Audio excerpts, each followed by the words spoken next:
یا پھر نقصان دہ۔ اب دیکھنا یہ ہے کہ ہم کیسی تدبیر کرتے ہیں، اور آپ سب میری اطاعت کرو بس۔ یہ کہہ کر باپ اور بھائی وہاں سے چلے جاتے ہیں۔ اگلے سین کردار عمار کا ان کے والدین کے ساتھ دکھایا جاتا ہے، جس پر والدین کہتے ہیں کہ یہ کلام تو کسی انسان کا لگتا ہی نہیں، ایسا لگ رہا ہے جیسے ہم اندھے تھے اب سب دکھنے لگ گیا ہے۔ اور ایک خدا جس نے ہم سب کو خلق کیا اور برابری کا حکم دیتا ہے، اور دولت اور برادری کوئی فخر کرنے کی چیز نہیں، اللہ کی طرف رجوع اور حق کے ساتھ چلنا، انصاف کرنا اور خیرات کرتے رہنا اور اچھائی ہی اللہ کا انعام پانے کا معیار ہے۔ لیکن ابو سفیان نے سعد ابن وقاص کے ہوتے ہوئے جو سلوک تم لوگوں کے ساتھ کیا، سوچو وہ ہمارا کیا حال کرے گا اگر ہم نے محمد صلی اللہ علیہ وسلم کی اتباع شروع کر دی تو۔ تب والدہ کہتی ہے، اے عمار کے ابا، جب آپ نے حق کو پہچان لیا ہے تو پیچھے مت ہٹیں۔ آپ یہ بتائیں ہم کس سے ڈریں، اپنے مالک بنی مخزوم سے یا اللہ سے جو ان کا بھی مالک ہے اور ہم دونوں کا بھی مالک ہے۔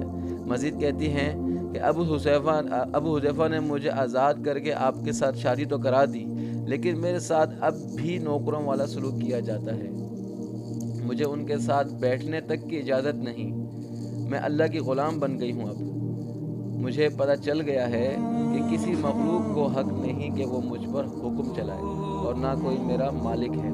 پھر بیٹے سے نبی پاک صلی اللہ علیہ وسلم کے پاس اسلام قبول کرنے کے لیے لے جانے کا کہتی ہیں، اور کہتی ہے کہ اگر تمہارے والد بنی مخزوم کے ڈر سے نہیں جاتے تو کوئی بات نہیں، میں پھر بھی ان کی خدمت کروں گی یہاں تک کہ مجھ سے اللہ کی نافرمانی نہ ہو پائے۔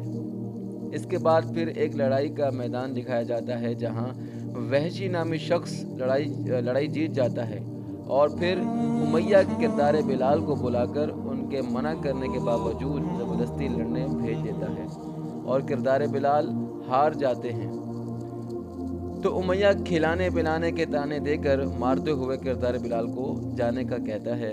اس کے بعد سب لوگوں کا الگ الگ گروہ اکٹھے ہوتے ہوئے دکھاتے ہیں، جس میں ابو طالب کردار حمزہ اور باقیوں کے ہمراہ ہوتے ہیں، اور ابو جہل کا گروہ، سہیل بن عمر کا گروہ اور عتبہ بن ربیع کا گروہ ایک جگہ جمع ہو رہے ہوتے ہیں، جہاں نبی پاک صلی اللہ علیہ وسلم کو ایک اور وحی کے بعد سب کو ایک اللہ کی دعوت اور اپنے نبی ہونے کا بتاتے ہیں، اور اس وحی کا ترجمہ یہ ہے، اے حبیب صلی اللہ علیہ وسلم، آپ اپنے قریبی رشتہ داروں کو خبردار کر دیجئے، اور آپ اپنا بازو یعنی رحمت اور شفقت ان مومنوں کے لیے بچھا دیجئے جنہوں نے آپ کی پیروی اختیار کر لی ہے۔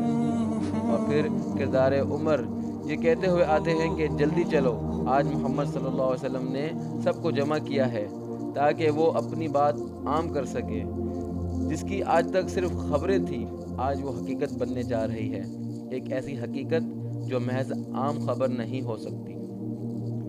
پھر ابو طالب عوام سے یہ کہتے ہیں کہ یا بنی ہاشم، آپ سب نے میرے بھتیجے کو سنا، آپ سب نے گواہی دی کہ وہ صادق اور امین ہیں اور رحم دل ہے اور سب سے اعلیٰ اخلاق والے ہیں۔ جب انہوں نے آپ سے پوچھا کہ کیا آپ ان کی بات کا یقین کریں گے اگر وہ کہیں کہ اس پہاڑ کے پیچھے فوج کھڑی ہے جو تم پر حملہ کرنے کے لیے تیار ہے، تب آپ سب نے کہا ہاں بالکل، کیوں نہیں، کیونکہ ہم نے آپ کو کبھی جھوٹ بولتے نہیں دیکھا۔ پھر انہوں نے آپ سب کو اپنے دین کا کہا اور اللہ کے سوا عبادت نہ کرنے کا کہا، اور خود کو اللہ کا نبی اور رسول بتایا۔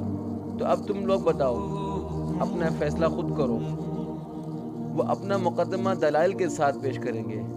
میں یہاں غصے سے بھرے چہرے بھی دیکھ رہا ہوں، اور ایسے چہرے جن کی نیت پر شک ہو رہا ہے، اور میں ان کی کراہت کا سبب بن رہا ہوں۔ یہ لوگ محمد صلی اللہ علیہ وسلم کے خلاف منصوبہ بناتے ہیں یا نہیں بناتے، یہ وقت دکھائے گا، اور جہاں تک میرا سوال ہے میں ان کا ساتھ کبھی نہیں چھوڑوں گا۔ اور آپ نے سن لیا ہوگا جو میں نے ان سے کہا کہ جائیں اور وہ کام کریں جس کا آپ کو حکم ملا ہے۔ اللہ کی قسم، میں ان کی حفاظت میں کوئی کمی نہیں آنے دوں گا۔ اب آپ سب کا کیا کہنا ہے؟ تب امیہ کہتا ہے کہ یہ آدمی شریر ہے اور میں بار بار کہوں گا۔ یہاں یہ قسط مکمل ہوئی۔ تو آج کی ویڈیو کے بارے میں اپنا اظہار کمنٹ باکس میں ضرور فرمائیں۔ ویڈیو اچھی لگی تو لائک کر کے شیئر کر دیں اور سبسکرائب کر کے بیل آئیکن کے بٹن کو بھی دبا دیں تاکہ ہماری ہر نئی آنے والی ویڈیو آپ کو سب سے پہلے ملے اور ہماری ویڈیو سے آپ باخبر رہیں۔ بہت محنت سے یہ ویڈیو بناتا ہوں میں، اور کافی جو ہے بار اپلوڈ کرنے کے بعد جو ہے پتہ چلتا ہے کہ بھئی یہ اپلوڈ ہو چکی ہے، ورنہ کاپی رائٹ کا کلیم لگتا رہتا ہے۔ تو آپ میری محنت کو دیکھ کر ہی جو ہے سبسکرائب کریں اور لائک کر دیں ویڈیو کو، تو میری حوصلہ افزائی ہوگی، مجھے تھوڑا بڑھاوا مل جائے گا، تو آپ کی مہربانی ہوگی۔ تو جو ہے ملتے ہیں ہم نیکسٹ ویڈیو میں، تب تک آپ اپنا بہت بہت خیال رکھیں۔ اللہ آپ کا نگہبان۔